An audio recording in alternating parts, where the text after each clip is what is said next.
In Idaho right now, a jury is now weighing the death penalty for Chad Daybell, who was convicted yesterday of killing his wife and his then-girlfriend's 2 children. Now, this ends a complex 2-month-long trial after his girlfriend turned second wife, Vallow Daybell, was also convicted of murder. The trial included bizarre claims of zombie children and apocalyptic prophecies. Now, this all began back in 2019. Vallow and Chad were having an affair when both of their spouses died unexpectedly. Vallow's family members then reported her 2 children missing. Investigators eventually found them buried on Daybell's property. NBC News correspondent Elwin Lopez joins us now. So, Elwin, the defense tried to pin the murders on Vallow's brother, but that didn't stick. Remind us of the details in this case and what happened in the courtroom when jurors announced that verdict.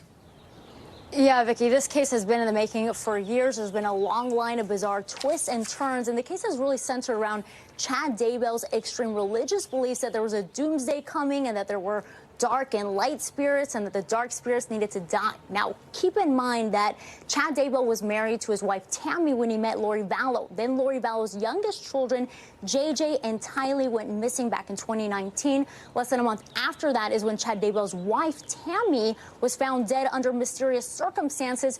2 weeks later is when Chad Daybell marries Vallow. Now, in 2020 is when the remains of Tylee and JJ were found on Daybell's property. They later exhumed Tammy's body and found that she did not die under natural circumstances, but she died due to a homicide by asphyxiation. Now, Vallow was convicted of murder. She was sentenced to life in prison. Now we'll see whether Chad Daybell's fate is the same. Vicki? Elwin, such a twisted case. The jury, though, now considering the sentencing of Chad Daybell. The prosecution is seeking the death penalty. What can we expect at this point? What is the timeline?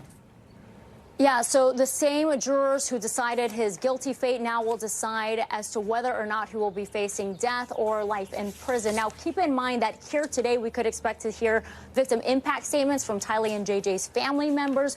We could also even hear from Chad Daybell himself as he fights against getting the death sentence here. But remember that these jurors have seen incredibly graphic images. They saw images of these children happy and lucky, just as children should be. And then they saw images of their remains charred, one of them dismembered. So these are the same jurors that are going to make that decision as to whether or not he is going to get death in this case. And it is something that they will definitely be keeping in mind as they make that decision. Vicki?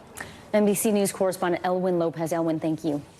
Thanks for watching. Stay updated about breaking news and top stories on the NBC News app or follow us on social media.